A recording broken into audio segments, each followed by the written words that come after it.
Finance. Contractual instrument for real property debt and security for the debt. Security deed. The primary financing instrument used in Georgia as security for the property loan. Though rare, a lender in Georgia may choose a mortgage as the security instrument. In Georgia, your home is used as a collateral. At closing, you sign a security deed when the title or the deed is conveyed to you as the buyer. Unlike a mortgage, which only creates a lien on the property as security for the lender on the loan they make to the borrower, mortgager, the security deed results in an outright transfer of title by the borrower, grantor, to the lender, grantee, to secure the debt. So the security deed is held by the grantee until the debt has been satisfied. This conveyance effectively divides the title into two components: the legal title held by the lender to secure payments for the debt, and equitable title held by the purchaser, who retains the customary ownership rights, such as possession and use of the property, as well as the responsibilities of paying property taxes and insurance. Upon full repayment of the debt, the lender conveys legal title to the borrower. So until the debt is paid, the buyer or the borrower has equitable title and all of the responsibilities that come with equitable title, such as making the payment from the promissory. You've promised to make payment on this. You're promised to maintain insurance, pay taxes, and so on. Once you've satisfied all of the requirements and paid the debt off, the lender then gives you legal title to the property once your debt has been paid in full. Common clauses in most security deeds include the following: escrows. For taxes and insurance, if borrower's loan down payment is less than 20%. So escrow, usually a portion of your PITI, your principal, interest, tax, and insurance. The tax and insurance portion goes into an escrow account to help take care of the payments of the property tax and property insurance. Default provisions. For borrower who fails to make payments on time, to pay property taxes and premiums when due, or failure to keep the property in good repair. If none of those things take place, you've defaulted. If you don't make your payments on time, you can default on your loan. If you don't take care of your property taxes, you can also be considered defaulting. Due on sale clause, which requires borrower to pay fully repay loan when selling property. So whenever your home is being sold and you still have a balance on your mortgage, the due on sale clause requires that your mortgage is paid off before title can be conveyed to the new owner or to the new buyer. Promissory note, evidence of debt, written instrument that spells out amount borrowed, time and method of payment, the interest rate on the loan, as well as a promise to repay debt. Debt is discharged when the terms of the note are satisfied. So the promissory note details the terms of your loan agreement, how much you've borrowed, what your payment is, how long, what your interest rate is, and so on. The promissory note is considered a negotiable financial instrument, as the loan held by lender may be sold to other lenders or investors throughout the financial marketplace. If terms of promissory note are not satisfied, lender may foreclose on the property collateralized by the security deed. So the promissory note, even though at closing you've signed and agreed with one lender, that loan can be sold throughout the life of the loan to other lenders. Power of sale, non-judicial foreclosure.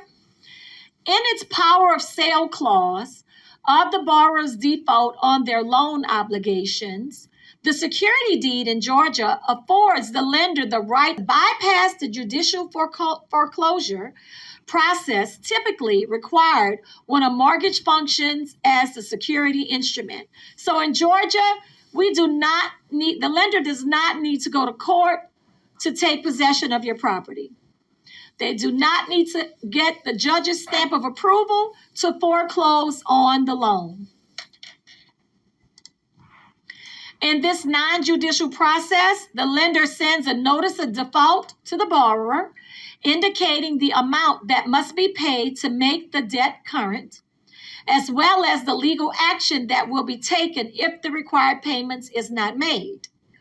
If the borrower fails to cure the default within a specified time, a notice of foreclosure will be sent to the borrower, indicating when and where the property will be sold at public auction. So you'll get notices from the lender telling you that you're in default, okay? And after so many notices, your home will be sold at public auction if you have not satisfied your default.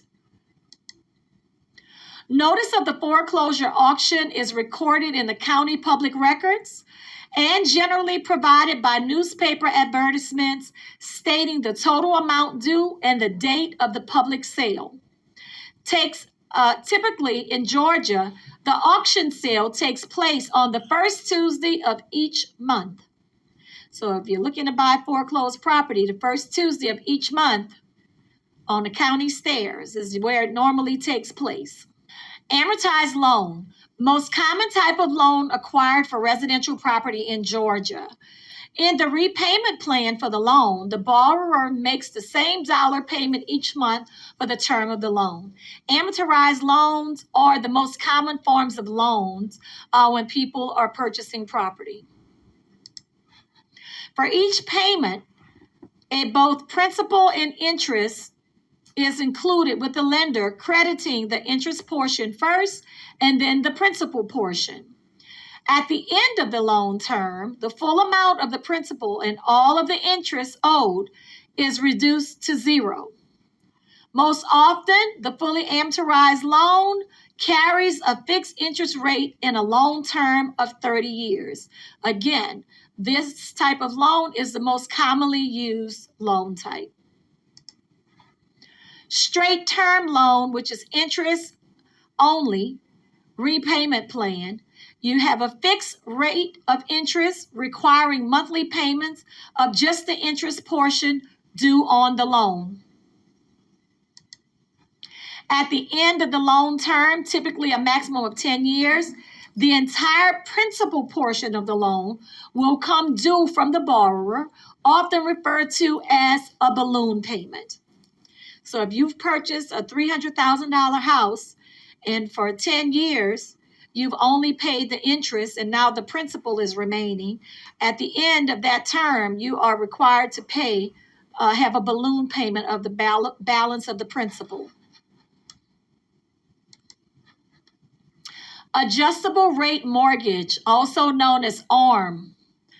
In the early years of this repayment plan for the loan, this amortized rate monthly payment will carry an interest rate lower than the market rate.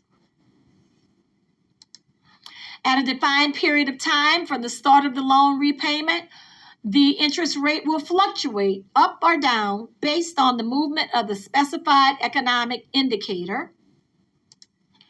As a result of this interest rate fluctuation, the loan will be reamortized at the adjusted interest rate, resulting in a higher or lower monthly payment for the borrower.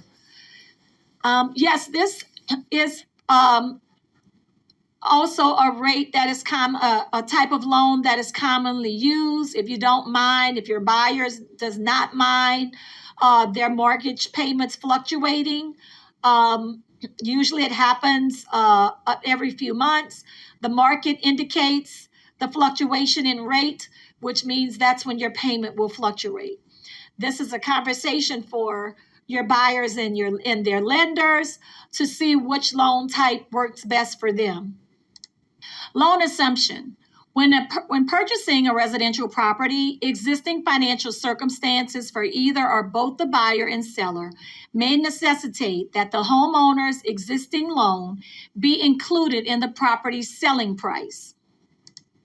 This process may be accomplished by the buyer assuming the seller's existing loan or purchasing the property subject to the seller's existing loan.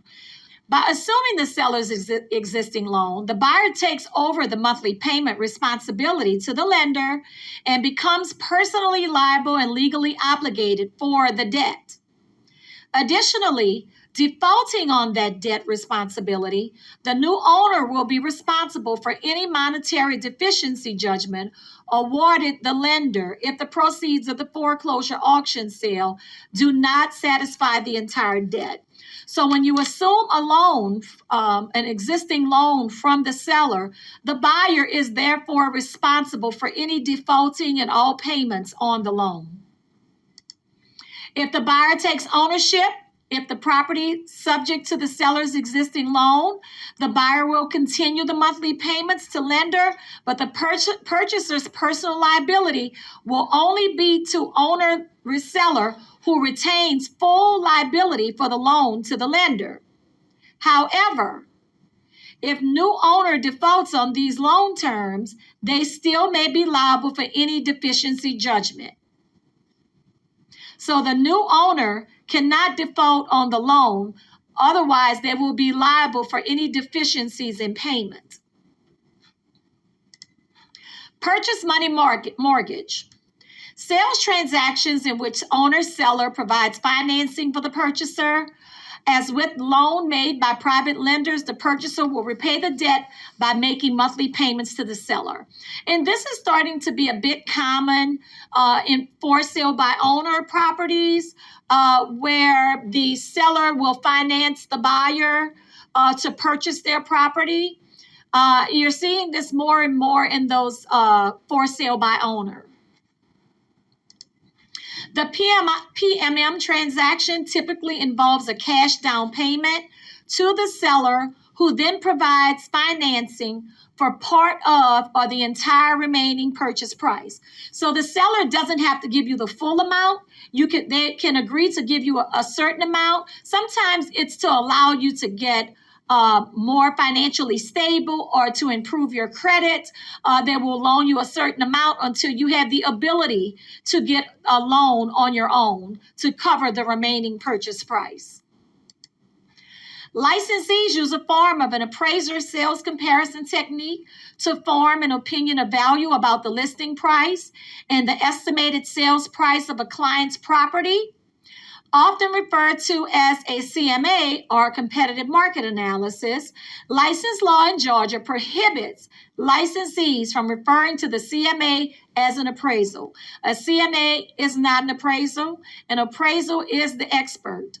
An appraiser is the expert. We are only comparing the comps as real estate agents. The CMA, a method of comparing similar properties to the proposed listed properties to establish a marketing price and estimate the probable sale price of the client's property. The logic behind the CMA is that the comparable properties with similar features in the same neighborhood that have recently sold should provide a sound basis on which to establish the marketing price for the client's property. So CMA is something that you should prepare if you're getting ready to go on a listing presentation. If you get that opportunity, one of the first things that you should do, besides pulling the tax records and the deed to see who actually owns it, is to get a CMA report together, so that when you're on your listing presentations with the sellers, you can give them data on what the market is looking like in their area, what the comps, other comparable homes to the subject home is selling for or have sold for. When to use a competitive market analysis as a part of a preparation for a listing presentation to a prospective client, as offers are presented on the property. as transactional conditions change. Adjusting prices of comparable sales. As no two properties are exactly alike, each comparable property must have its sales price adjusted by a dollar amount to compensate for dissimilar features when compared to the client's listed property. I like how it refers to no two properties are exactly alike.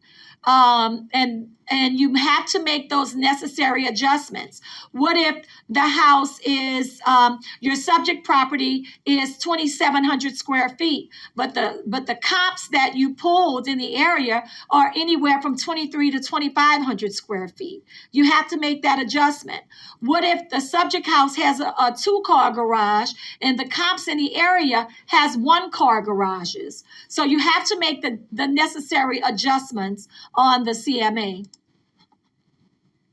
Adjustments are only applied to comparable properties, not the subject properties. So the subject property is what we're looking for comps for. So you have to make the adjustment based on the comparable properties in the area, not on the subject property. If the comparable property has a feature not found in the listed property or has a feature that is superior to same feature found in the listed property, then in an effort to make that comp more like the listed property, the value of that comp must be adjusted downward, okay? Downward, because we're adjusting the comp. So if the subject property has a better feature, what if it has a wraparound deck let's use wraparound deck. It has a wraparound deck on it. That's a superior feature. The other homes may not have a deck. So I would need to adjust the comparable properties down because the subject property has a better feature than the comparable properties. If the comparable property does not have a feature found in a listed property or has feature that is inferior to the same feature found in the listed property, then the value of that comp must be adjusted up. So it's in reverse. So the listed property has a more superior feature than the subject property. And if that's the case, it has to be adjusted up. Pricing property. Sales prices of comparable properties may also be adjusted for considerations of owner financing in a property purchase. A buyer unwilling or unable to secure financing for a sales transaction may be able to secure financing from the property owner. We just talked about PMM, private money mortgage.